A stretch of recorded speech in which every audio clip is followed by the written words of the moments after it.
ইস্টারের ষষ্ঠ রবিবার। আমি তোমাদের পিতৃহীন করে যাব না।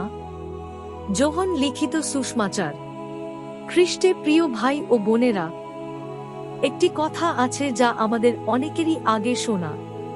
কিছু মানুষের কাছে তোমরা নিজেরাই হচ্ছ একমাত্র ধর্মোপদেশ যা তারা কখনো শুনবে। এটি কতই না শক্তিশালী একটি সত্য। মানুষ আমাদের ধর্মোপদেশ শোনার আগে তারা প্রথমে আমাদের জীবনযাপন পর্যবেক্ষণ করে।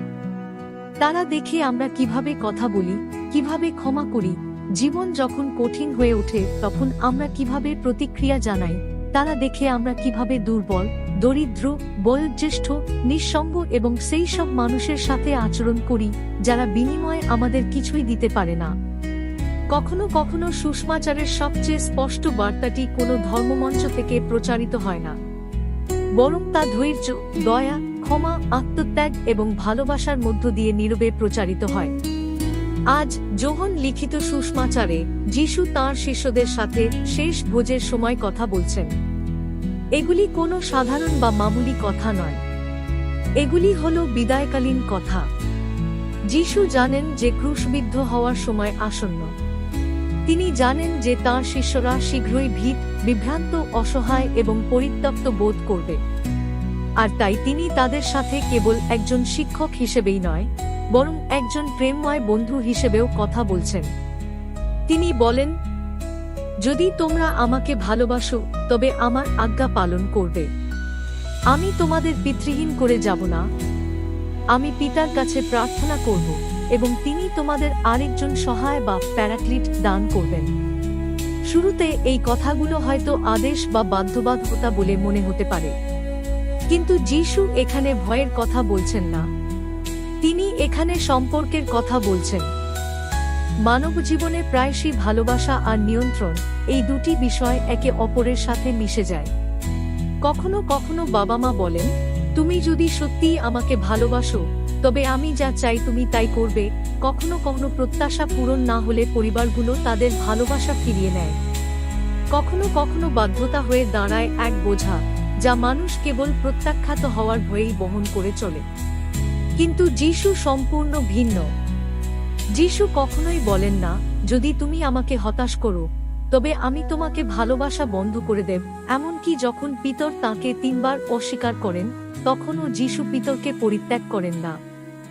এমনকি যখন শিষ্যরা ভয়ে পালিয়ে যায় তখনও যিশু শান্তি নিয়ে তাদের কাছে ফিরে আসেন। যিশুর দৃষ্টিতে বাধ্যতা বা আজ্ঞা পালন এমন কোনো মূল্য নয় যা দিয়ে আমরা তাঁর ভালোবাসা অর্জন করি, বরং বাধ্যতা হল ইতিমধ্যেই ভালোবাসা প্রাপ্ত হওয়ারই এক স্বাভাবিক ফল। যখন ভালোবাসা হয় প্রকৃত, তখন বাধ্যতা হয়ে ওঠে একান্তই স্বতঃস্ফূর্ত। একবার এক মেয়ে হেসে বলেছিল, আমার বাবা আমাকে সবসময় একটা কোট বা জ্যাকেট পরতে বলতেন।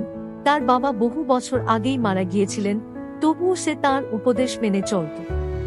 এর কারণ শাস্তির ভয় ছিল না, বরং তার হৃদয়ে ভালোবাসা তখনও জীবন্ত ছিল। তার প্রতিটি ছোট কাজই হয়ে উঠত এমন একজনের স্মৃতিচারণ যাকে সে গভীরভাবে ভালোবাসত। যিশু যখন বলেন তখন ঠিক এই অর্থটিই বোঝান। তোমরা যদি আমাকে ভালোবাসো তবে আমার আদেশগুলো পালন করবে। ভালোবাসাই হয়ে ওঠে আনুগত্যের মূল কারণ। ডেসমন্ড ডসের জীবনে আমরা এর এক চমৎকার দৃষ্টান্ত দেখতে পাই, যার কাহিনী হ্যাক্স রিচ হ্যাক্সো ওয়েজ চলচ্চিত্রে তুলে ধরা হয়েছে।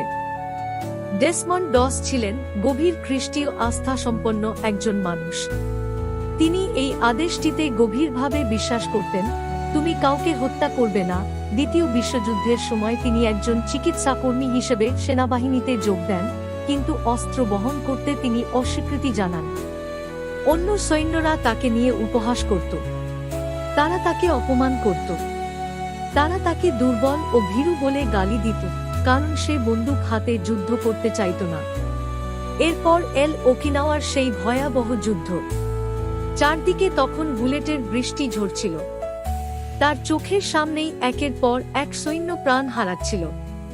পুরো রণক্ষেত্র জুড়ে তখন কেবলই ভয়ের রাজত্ব। কিন্তু অন্যরা যখন নিজেদের প্রাণ বাঁচাতে পিছু হটছিল, ডেসমন্ড তখন আহত সৈন্যদের উদ্ধার করতে বারবার মৃত্যুর মুখে ছুটে যাচ্ছিলেন। তিনি একে একে বহু আহত সৈন্যকে নিরাপদ আশ্রয়ে পৌঁছে দিলেন।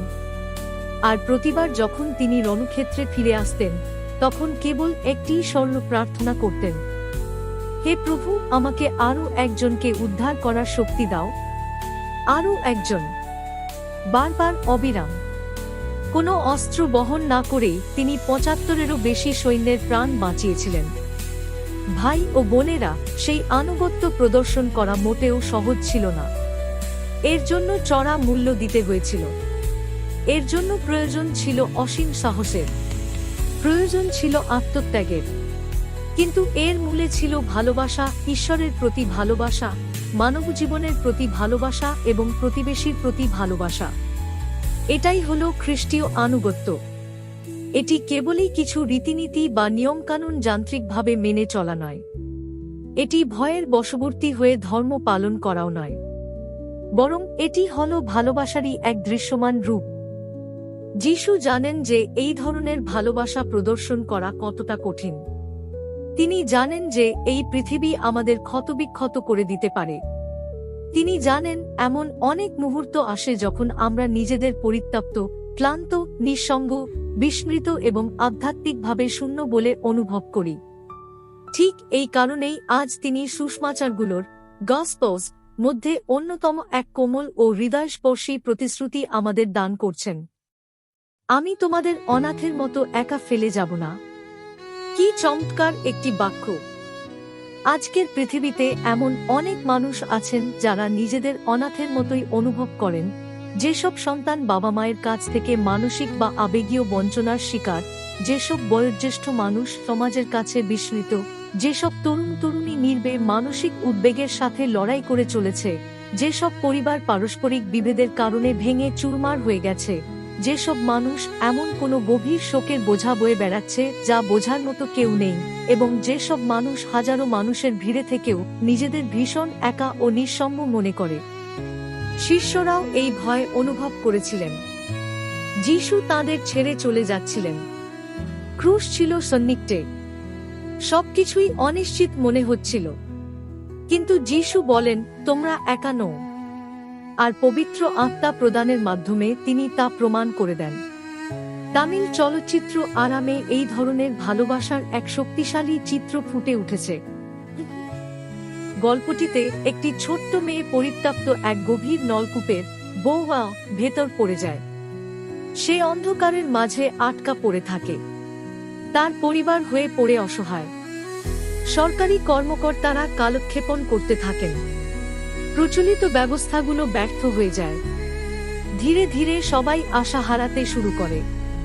কিন্তু তার ছোট ভাই তাকে পরিত্যাগ করতে অস্বীকৃতি জানায়। এমনকি বিপজ্জনক উদ্ধার প্রচেষ্টাগুলো ব্যর্থ হওয়ার পরেও এই ছোট্ট ছেলেটি নিজেই সেই সংকীর্ণ ও অন্ধকার গর্তের গভীরে নেমে যাওয়ার সিদ্ধান্ত নেয়। কেন? কারণ আমরা যাকে ভালোবাসি সে যখন নিচে মৃত্যুর মুখে পতিত থাকে, তখন ভালোবাসা কেবল উপরে নিরাপদে দাঁড়িয়ে থাকতে পারে না। অসীম সাহস ও আত্মত্যাগের মন্ত্রে দীক্ষিত হয়ে সে তার বোনকে উদ্ধার করতে সেই অন্ধকারের গভীরে নেমে যায়। ভাই ও বোনেরা, যিশু আমাদের জন্য ঠিক এমনটিই করেছেন। মানবজাতি পাপ, ভয়, দুঃখ, কষ্ট, হতাশা এবং মৃত্যুর এক গভীর গহ্বরে নিক্ষিপ্ত হয়েছিল। কিন্তু যিশু দূরে সরে থাকেননি। তিনি আমাদের অন্ধকারের মাঝে নেমে এসেছিলেন। তিনি আমাদের দুঃখ কষ্টের অংশীদার হয়েছিলেন। তিনি আমাদের ক্ষতগুলোর মাঝে প্রবেশ করেছিলেন। তিনি আমাদের একাকিত্বের সঙ্গী হয়েছিলেন। এমনকি তিনি স্বয়ং মৃত্যুর মাঝেও প্রবেশ করেছিলেন। আর ক্রুশবিদ্ধ হওয়া ও পুনরুত্থানের মধ্য দিয়ে তিনি মানবজাতিকে পুনরায় উপরে তুলে এনেছিলেন। ঠিক এই কারণেই তিনি বলেন, আমি তোমাদের অনাথ করে রেখে যাব না। এরপর যিশু এই প্রতিশ্রুতি দেন, আমি পিতার কাছে প্রার্থনা করব এবং তিনি তোমাদের জন্য আরেকজন সহায় বা প্যারাক্লিট, অ্যাডভোকেট প্রেরণ করবেন। পবিত্র আত্মা আমাদের শক্তি যোগান, আমাদের সান্ত্বনা দেন, আমাদের সঠিক পথে পরিচালিত করেন, আমাদের যিশু খ্রিস্টের কথা স্মরণ করিয়ে দেন এবং যখন ভালোবাসা প্রকাশ করা কঠিন হয়ে পড়ে, তখনও ভালোবাসার সাহস আমাদের হৃদয়ে সঞ্চার করেন। ভালোবাসা কেবল আমাদের নিজস্ব প্রচেষ্টার ফল নয়, বরং তা হল আমাদের অন্তরে ক্রিয়াশীল ঈশ্বরেরই এক বিশেষ অনুগ্রহ। প্রেরিতদের কার্যবিবরণী থেকে আজকের পাঠে আমরা দেখতে পাই যে বিশ্বাসীরা প্রেরিতদের হস্তার্পণের হ্যান্ডসন মাধ্যমে পবিত্র আত্মাকে লাভ করছেন। সমগ্র সুসমাচার জুড়ে আমরা দেখি যিশু মানুষকে স্পর্শ করেছেন, কুষ্ঠরোগী, অন্ধ ব্যক্তি, অসুস্থ মানুষ এবং ভগ্নহৃদয় মানুষদের। তার স্পর্শ মানুষের হারানো মর্যাদা পুনরুদ্ধার করেছে। আজও সেই পবিত্র আত্মা মানুষের জীবনের মধ্য দিয়ে তাঁর কাজ অব্যাহত রেখেছেন। কখনো কখনো পবিত্র আত্মা আবির্ভূত হন এমন এক মায়ের রূপে যিনি তাঁর সন্তানের জন্য প্রার্থনা করছেন, কিংবা এমন এক সেবিকার রূপে যিনি অত্যন্ত জটিল কোনো রোগীর সেবা করছেন, অথবা এমন কোনো ব্যক্তির রূপে যিনি বছরের পর বছর ধরে পাওয়া যন্ত্রণার পরেও কাউকে ক্ষমা করে দিচ্ছেন, কিংবা এমন কোনো স্বেচ্ছাসেবকের রূপে যিনি ক্ষুধার্তদের মুখে অন্ন তুলে দিচ্ছেন, অথবা এমন কোনো বন্ধুর রূপে যিনি শোকার্ত কোনো মানুষের পাশে নীরবে বসে আছেন।